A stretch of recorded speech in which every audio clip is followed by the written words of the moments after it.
How about for like the business side of things? Have you found that cycling has brought any kind of like networking benefits? Oh, well, I put together a few deals on the bike, yeah. What's the biggest deal you've made on the bike? I think I sold a house on a bike. Really? And a referral from a friend Means a lot counts more more than an advertisement. than an advertisement ever will. Well, of course, because there's transfer trust, right? An advertisement, when you see an ad, you're automatically hit with almost like a skepticism and a lack of trust. Yeah.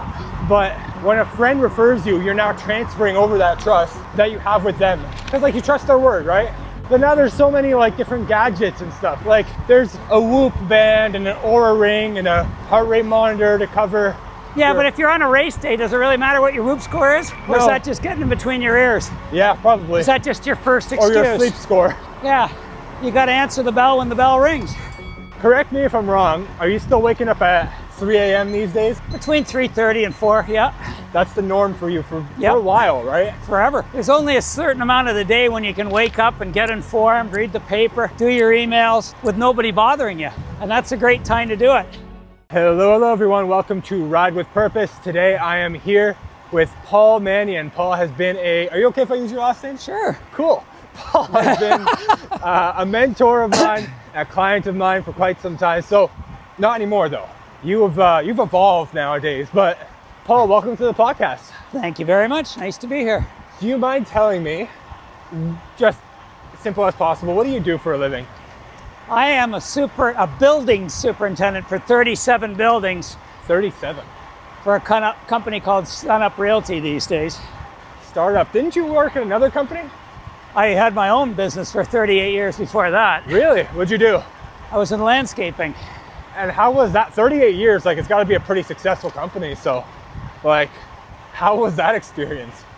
It's draining. You had to work for it. What do you mean by that? Well, in that sort of business, there's only one way to make money, and that's to work hard. And often it's you have to work hard as well as everybody else. That's true, but I feel and it's like physical hard as well as. That's the difference. And in many businesses, it's just like mentally hard, but I think landscaping specifically is more of a physical.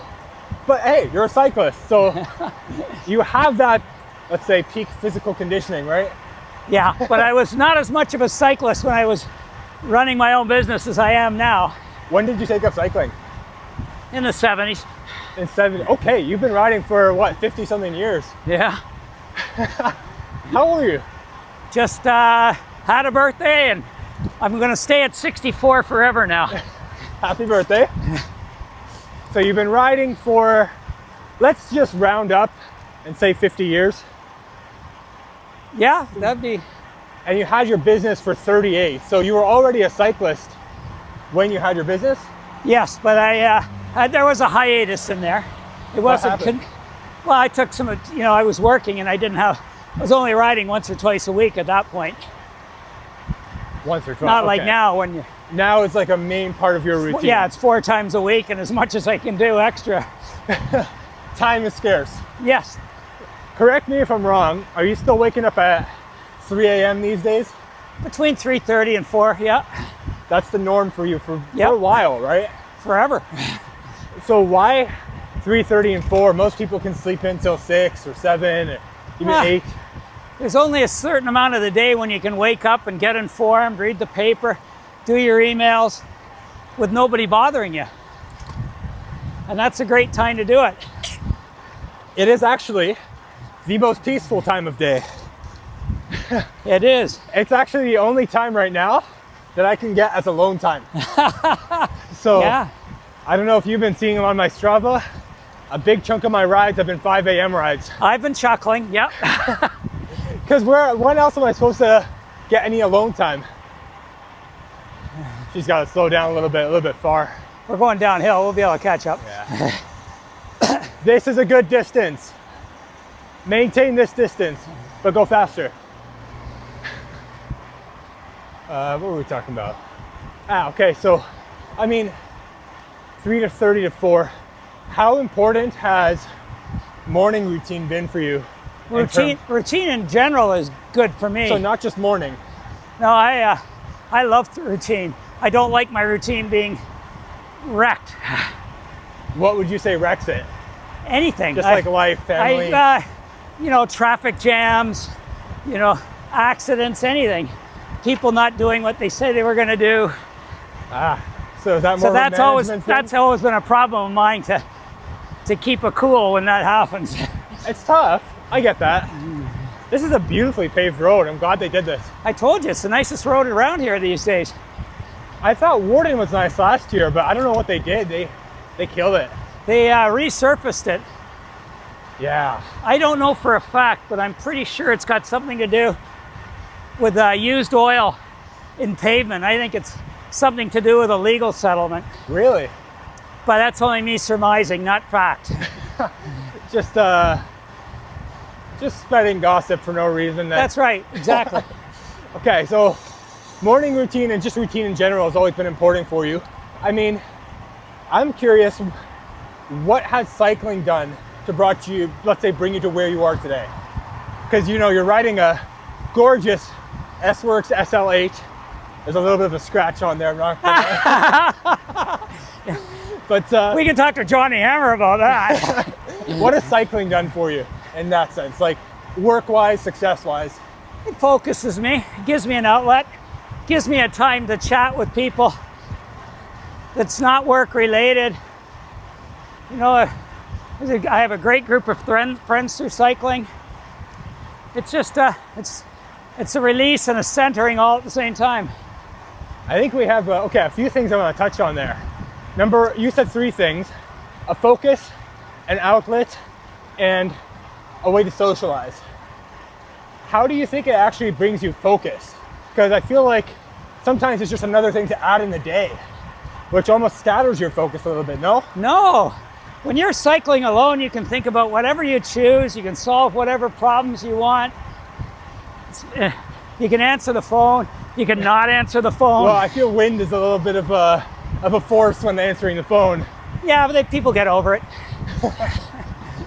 So it's something that you find has actually brought you, let's say, focus in a very, I mean, nowadays it's very hard to get focused on something. Like, attention is very scarce and everyone's competing for your attention.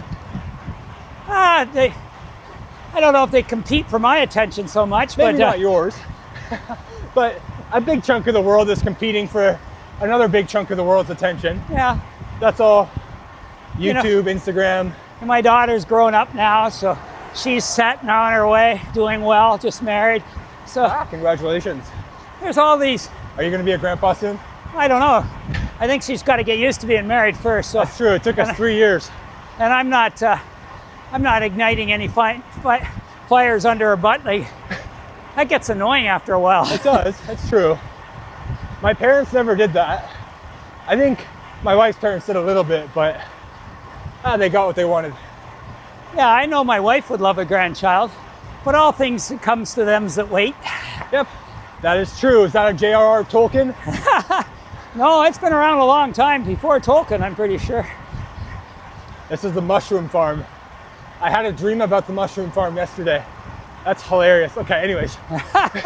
Was it a magic mushroom farm? Nope, it was just our car, the X5, got stolen while we were at the mushroom farm. Completely unrelated. Anyways, okay, so focus is one thing.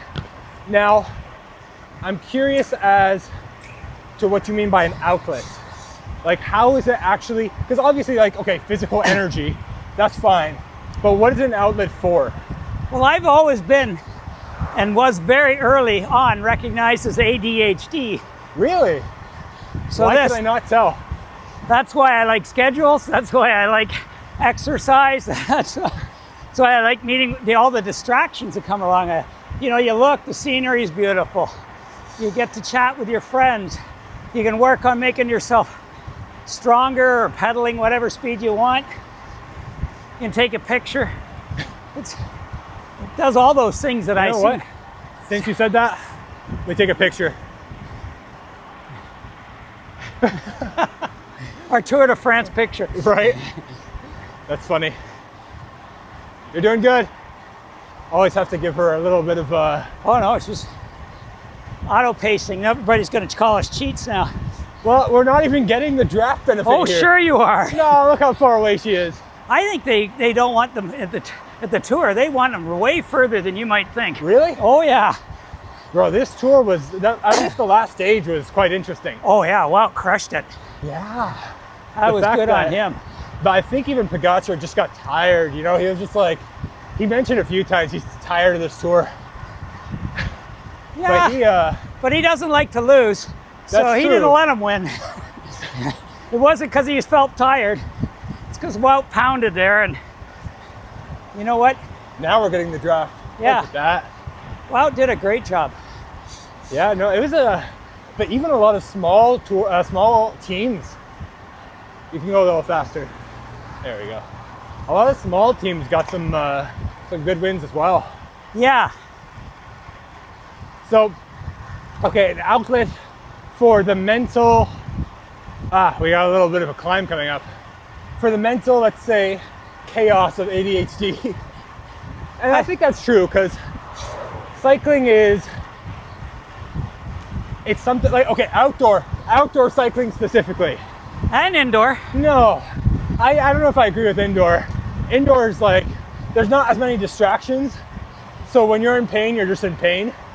When you're outdoors, there's sights and sounds and smells and wind and noise. But indoor is just pain. If you want to get into any sort of Zen state, a repetitive motion's often needed. And you tell me pedaling is not a repetitive motion. It is a repetitive motion, but we're pedaling outdoors right now. I know that, but even indoors, you're pedaling, you still have your thoughts. You know, all the thoughts are focused on how hard the effort is at that point. But it's not a bad thing. And if you did indoor training in the beginning, that was boring. There was nothing to distract you. Yeah, what was indoor training like back then? Well, originally, if you're listening to records, so you had to get up every 20 minutes to change. Flip the record over. That's funny. And the machines were nowhere near what they are. I'm going to stand a bit. So a focus, an outlet, and then obviously, I think it's the social aspect of cycling is what keeps a lot of people in the sport, right? Oh yeah. Well, you know our group. They're all great guys. That's very true. We travel together. We visit socially. You're going to, when is it? When are you guys going to? Going to Portugal. Portugal. When is that? In October. Very soon. Yeah. A couple of months. Excited? Very much. As you know, I'm not a traveler, so. First time you're going to be not on your bike? On some trek? Yeah. Trek Madone, I think? But I've ridden other casual bikes over the years, so. A Madone, I think, yeah. Nice. I don't know what gears. Well, I hope they're climbing suited. Portugal has some nice climbs. Well, I understand North America's got sharper climbs. The hours are punchy. Yeah. They're not long and drawn out. They're like punchy 10%. Oh, I did Spruce Knob down in West Virginia, and that's 11, 12, 15% for chunks. Really? Oh yeah, and it was 20K long. The 20K is a lot. I did, well, in Quebec, their climbs, I'm surprised how they pave them. Like, I feel bad for them there in the winter, because it's just, you're going down this thing, it's like 20%. You're like, how am I gonna come back up? I have to average 400 or 500 watts in my easiest gear. We did Mount Tremblant in the spring. Now the pavement quality was horrible, but the views were spectacular. That's true. At least there's views. And the company was good because it was, the band was together like always, so. So the social aspect, obviously it keeps you more interested in the sport, of course. That's like a good, let's say, benefit for exercise in general. Anytime you can do it with another group of people, it keeps you hooked. Yes. But how about for like the business side of things? Have you found that cycling has brought any kind of like networking benefits? Oh, well, I put together a few deals on the bike, yeah. What do you mean by that? People I've done work for, people have used my guys through work. You know, there's all sorts of people. that have got work from people that I ride with, or called me for people to do work for them. So What's the biggest deal you've made on the bike? I don't know.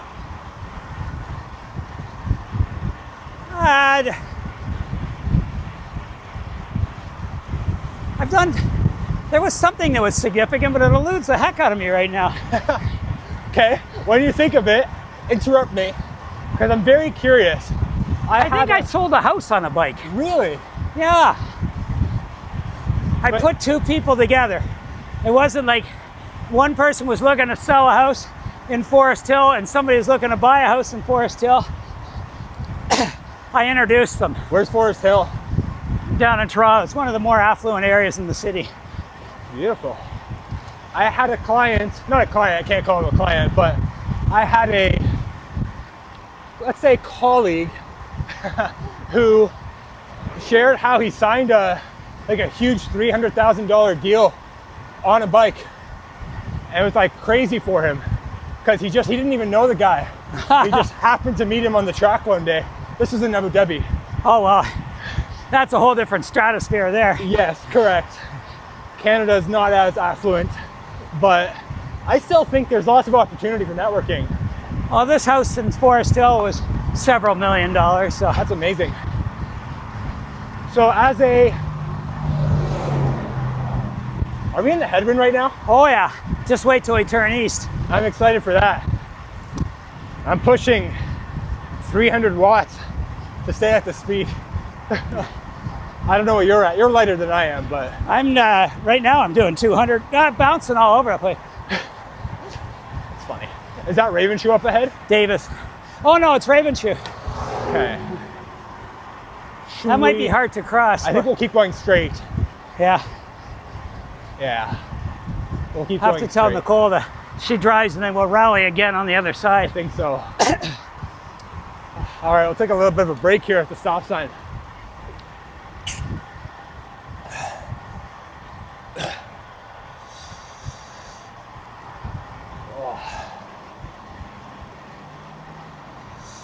It's a beautiful day though.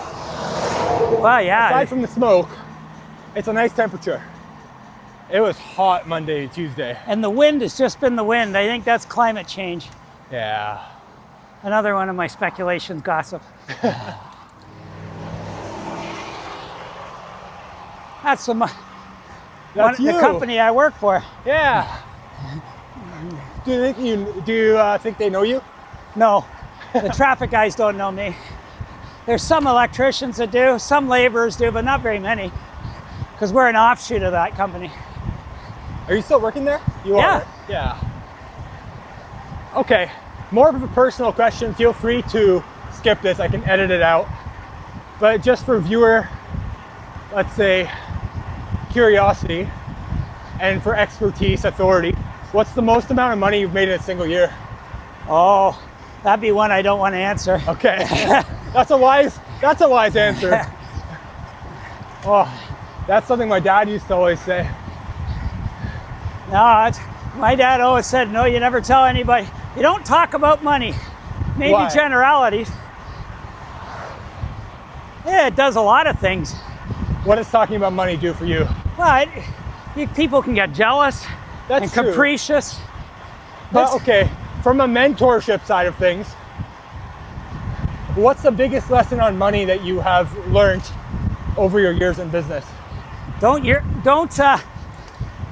envy it, work for it. Okay. Like I work for the really rich people. Who are the really rich? The people in Forest Hill and Rosedale. And they had one thing in common. They all worked hard. They all left to work. Well, maybe more than one thing. They left early to work. They showed up late from work. And they would talk to you about business and stuff like that. So but in always other in words, generalities. They were always thinking about business. Well, not always, but They were obsessed. Like, would you they say were there's driven. a healthy obsession? Yeah, but you don't want to, there's all sorts of lessons to life, not to idolize it and all that sort of thing. Of course. Is there a road we can turn on here or no? At the top of the hill, we can turn right. To go to McCowan? Is that bumpy? It's not too bad, Okay. but it's not as smooth as this. McCowan should be good though. McCowan is reasonable, yeah. I think especially after Ravenshoe coming back. We gotta climb this little hill though. Yes. Should we stand for it? Oh, I will.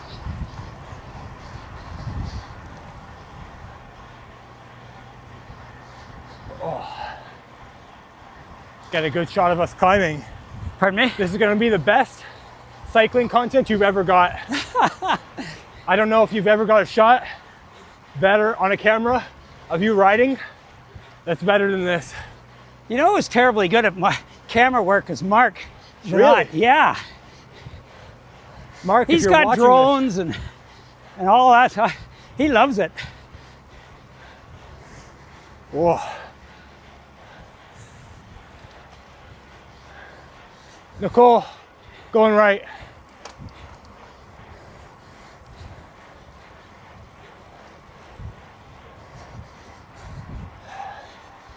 Wow, that pushed 400 watts.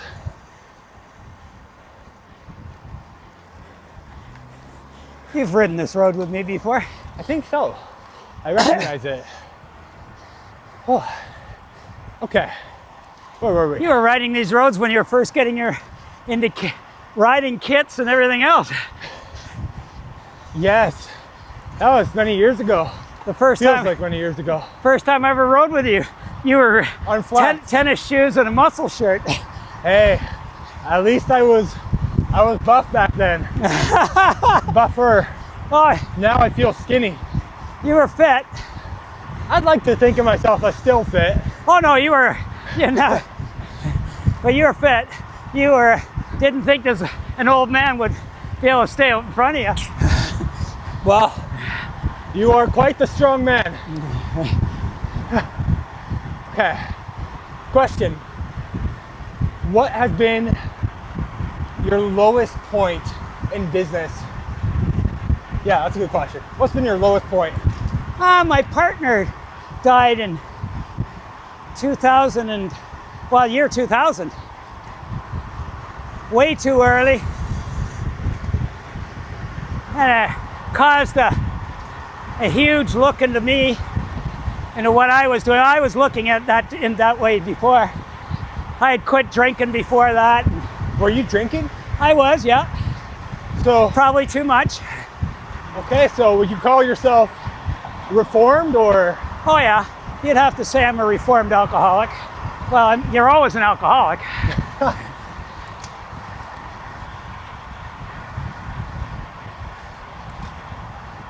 Gotta slow her down a little bit. There we go. This is great. We're getting a great average here.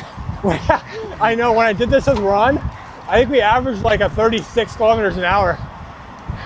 What are we at? I don't know. I already had 30 on the clock, so I'm 35.1. I'm at 32 almost with my other 30 kilometers in. Oh, you're gonna have a long ride today going back home too. I'll live. I think we'll turn right on Dawn, and then we'll call it at Dawn and Kennedy, Okie dokie. and you can head back from there because Dawn's easy, right? Yeah. And the wind should be more or less at my back. Excuse me for the camera. I think I'm gonna cut this part out because the road's bumpier here. I see the camera shaking. Well, is it not an advertisement for BMW suspension? That's funny. Turning right. I think we're getting a tailwind here though. More quartering, not tail. Where's the wind coming from? Northeast. Okay. We'll get it, yeah.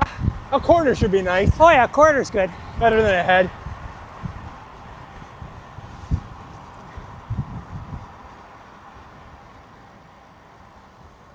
Oh. Yeah, Ron said he enjoyed doing it with you, this thing. It's fun. Oh, this is beautiful.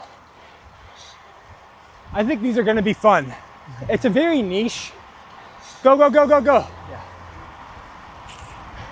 it's very niche, but I think if people enjoy it and they get value out of it, that's important to me. Okay, here's a lesson I asked Ron. What would you say is your biggest lesson for success in business, and side points if it also applies to life and cycling? Honesty. What do you mean by that? Don't lie. Don't exaggerate. Do what you say you're going to do. And you'll be great.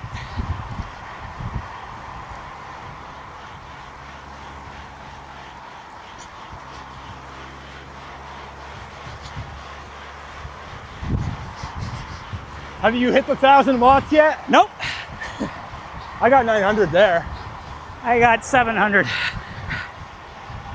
But have you hit like 1,000 in general yet, or not? Not really. I don't think I've hit 1,000 in 10 years. But you're right. Would you say you're stronger than you were 10 years ago? Or not really? Yeah, but I've always thought these power meters are somewhat hinky. How so? I don't know. I don't think I believe them all the time. Especially when you compare Zwift power to Shimano power. And so wait, what else is there? There's so many different kinds of power meters nowadays. yeah, but I don't think they're at all accurate. I think they're close. I'm sure they're close, yeah. Like, I don't think if you do an FTP test, that number is the number on the dot. No. Okay, so honesty. And is there an experience or an example that you can use to explain why? Because I think nowadays it's very easy to be dishonest to win over business. Yeah, but you never hold it. It's true, you can't. It's impossible to. I had customers that I had for 38 full years because you did what you said, you did what you meant to say, and you always did what you were supposed to do, and you never let them down. Get into an easy gear from here so we don't get stuck again. But people don't stick with you if you're an idiot. That's true. Interesting thought. Go, go, go. Oh. All right. We made it. That should be a light, I feel. My average power is 180. That's pretty decent. But you also have 30 kilometers on me. Well, there was a lot of hill climbing at the first. That means there's also a lot of hill descending. Mind you, I don't have what I normally do. I've only got 263 meters in. I'm at only 67. That's crazy. It's not as hilly as I would have expected. Normally, So all service-based business is mostly word of mouth. A little bit of advertising, but happy clients are tell your best, have yeah. friends. And a referral from a friend means a lot counts more more than an advertisement. than an advertisement ever will. Well, of course, because there's transfer trust, right? An advertisement, when you see an ad, you're automatically hit with like almost like a skepticism and a lack of trust. Yeah. But when a friend refers you, you're now transferring over that trust that you have with them. Because like you trust their word, right? Yeah, it's like when I ask to hire you to get me a couple more workouts for this fall and winter. It's because I know you, I trust you. We've been working together. And I guess that's and why. I would refer you. So that's why honesty. Yeah, but honesty's everything. I mean, oh my gosh, I have so many stories about my experience investing in things that were so dishonest. I had so one of the programs I invested in 2 years ago was a marketing program, and they were supposed to teach me how to use like paid ads on social media, and their guarantee for me was I think I would make 20,000 in 2 months or something like that. I don't know what it was, 20,000 US in 2 months through their advertising program system. And I never got there, and they never really fulfilled their end of the bargain, and then they dropped off the face of the earth. It's like the government. They tell you they're going to spend $1 billion to save 10 billion. Where do they get $1 billion, by the way? It's just like... They've never ever once made that happen. Not only that, what they spend it on is so questionable. Oh my God. I think there's a website about the sketchiest things that the government spends money on. And if you read some of those things, you're like, what the heck? I wouldn't even want to see it. It'd make I'd have to pound my head on the wall for a week afterwards. Funny. All right. So your lowest point is when your partner died. At that point, you were no longer drinking, or? No, I had stopped, but not that long before. Within months, really. And how'd you kind of overcome that? Because I mean, that's not really an easy thing. There's obviously the business, of course, is going to decline, but there's also grief on top of that, right? Oh, the business, I held the business together. But with your own, just by yourself? Yeah, and then I gained control of everything, which is probably the last 20 years of my 38. Has been you. Where with me, like it was just, you never had room to do anything but work. You know, I rode once a week, maybe twice if I was lucky. So how do you manage people, manage the phone. That's a beautiful house. It's big. Big windows. Bet you they got bugs around here with all this swamp. Look at all the bulrushes. It's wet around here. It is wet, but it's nicer than living in the city. That's my opinion.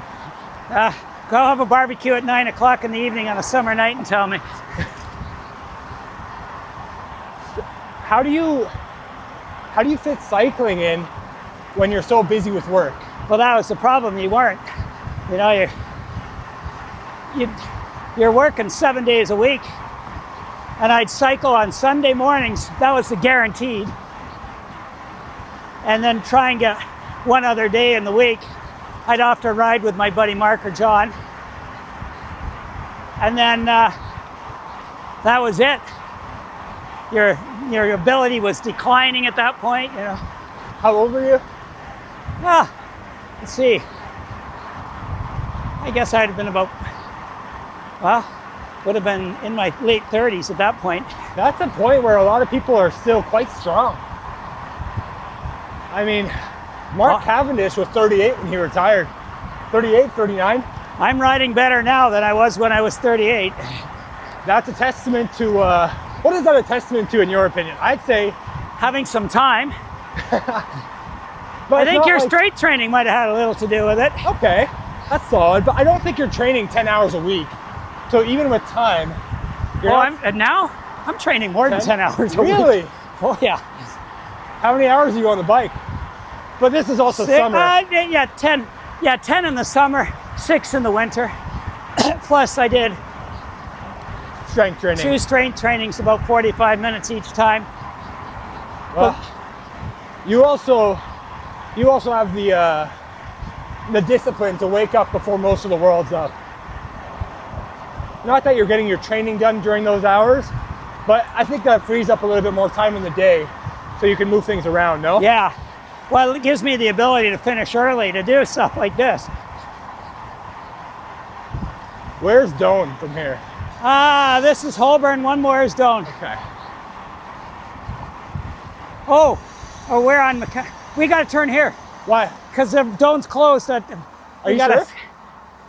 I got to do this. Oh, yeah, we can go to Doan. Sorry, we can't. Doan is closed? No. This stretch is closed between Warden. Okay, keep going, Nicole. Sorry. Paul wants us to do a sprint.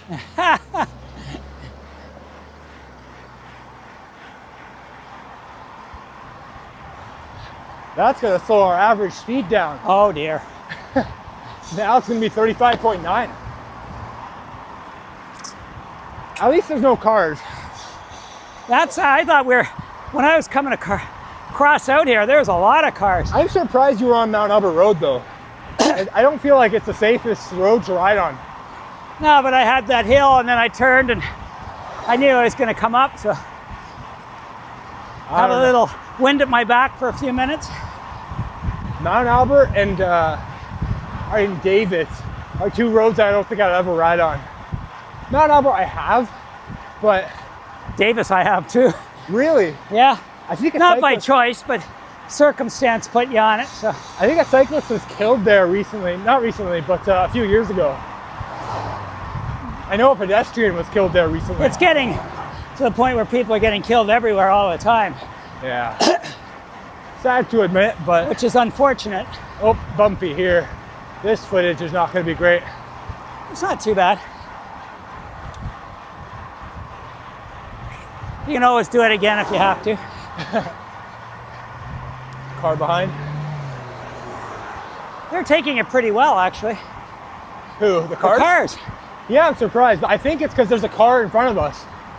They're forced to slow down because it's harder to pass. The benefit of having your own driver. Well, yeah, and then they can't just force you off the road because you're right on the car. So Exactly. The best way to record is to have a private chalet driver in front of you. Makes life so much better.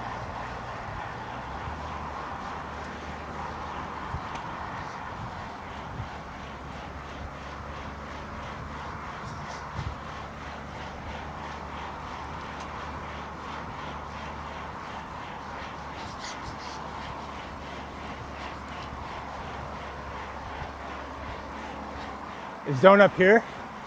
a little bit further. That's Queensville. How am I not familiar with these roads? I don't know, you only grew up around here. Yeah, I should be. Oh, okay. Let's get one more good podcast thing in here. Just as I'm out of breath. Yeah, we can wait till the descent. I'm at 165. Oh. You don't have a heart rate monitor. 141 Oh, you do have a heart rate monitor. That's new. on my watch. I don't know how accurate it is. Well, that technology is pretty good nowadays.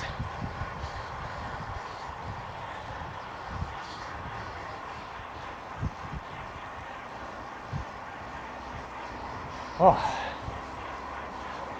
she's making us hammer up this hill. Oh, it's great. Oh, 35 up a hill. It was only 6%. Oh, It's right turn at the next right. Nicole, next right.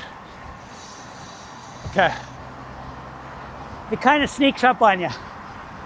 I think there's probably a sign though, no? Not much. So I mean, it kind of sneaks up on you. All right, recovery. That smoke is in the air though. Yeah, I feel it. Oh. Go, go, go, go.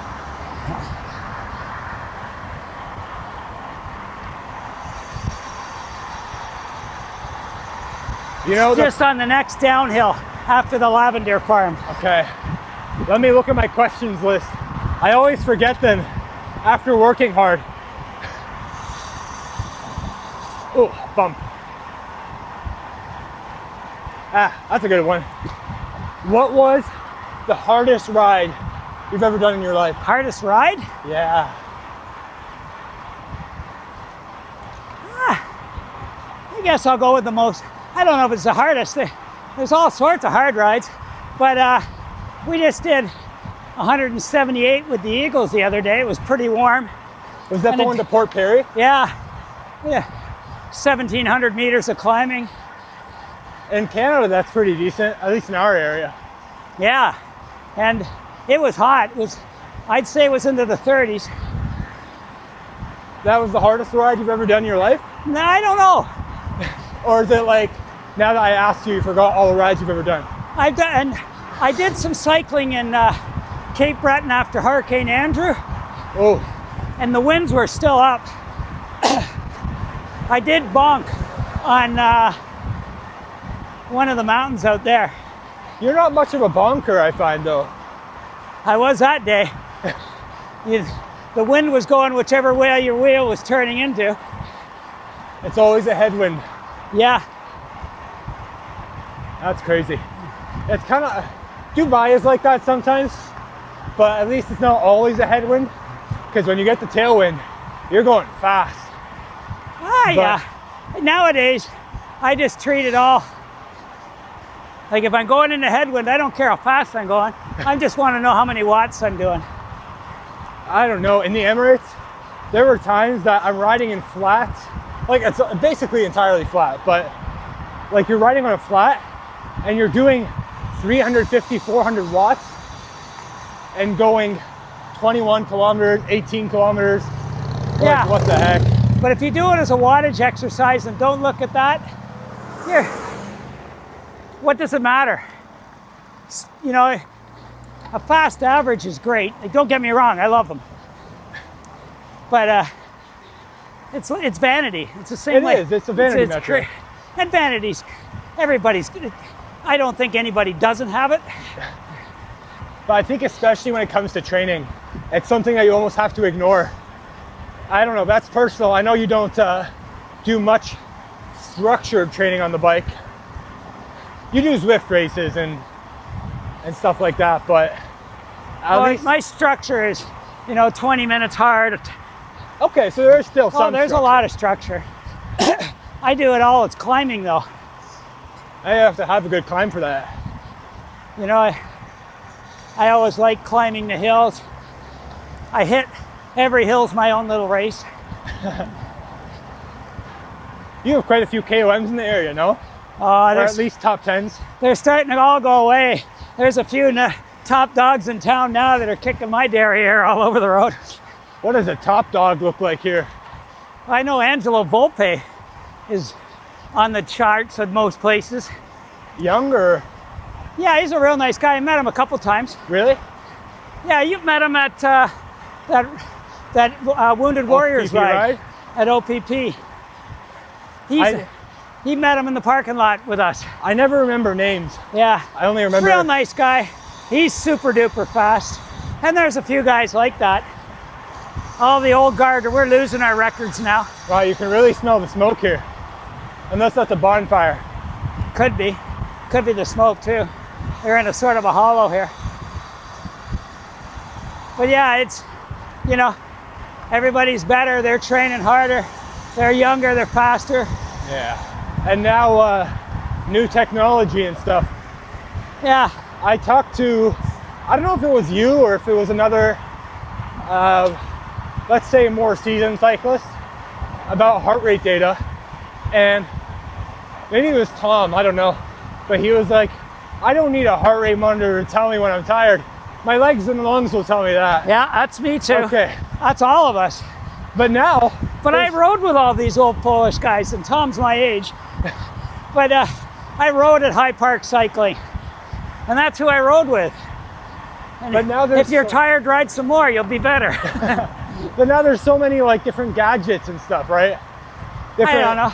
Like there's a Whoop band and an Aura ring and a heart rate monitor to cover. Yeah, but if you're on a race day, does it really matter what your Whoop score is? Or is that just getting in between your ears? Yeah, probably. Is that just your first excuse? Or your sleep score. Yeah. No. You got to answer the bell when the bell rings. Whoa. A little bumpier than I expected. Warden Road closed.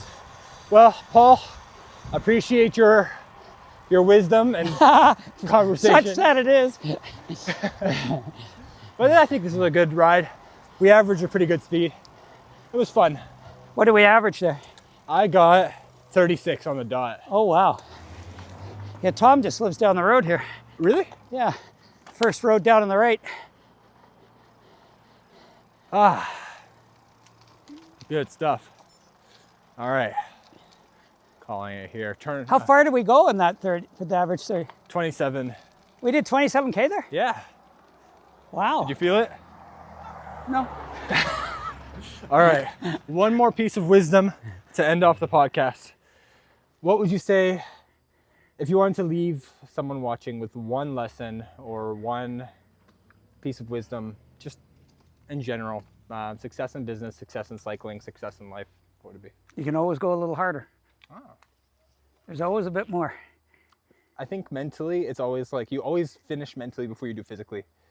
I'm always like, when you're doing a hard interval, 5 minutes, I'm always done mentally before, but physically you have a little bit more in you. You can always go a little harder. You can always go a little harder. It's the mental, you got to push past that mental block. You know, when Tom was racing, ask him how fast he went. He goes, not fast enough. Funny. There's always a little bit. Always a little bit more. Always a little bit left in the tank. Well, enjoy your ride home. Thank you very much. If you get a new FTP, let me know. If the Garmin's like, new FTP. Well, no, I don't think my Garmin gives me FTPs.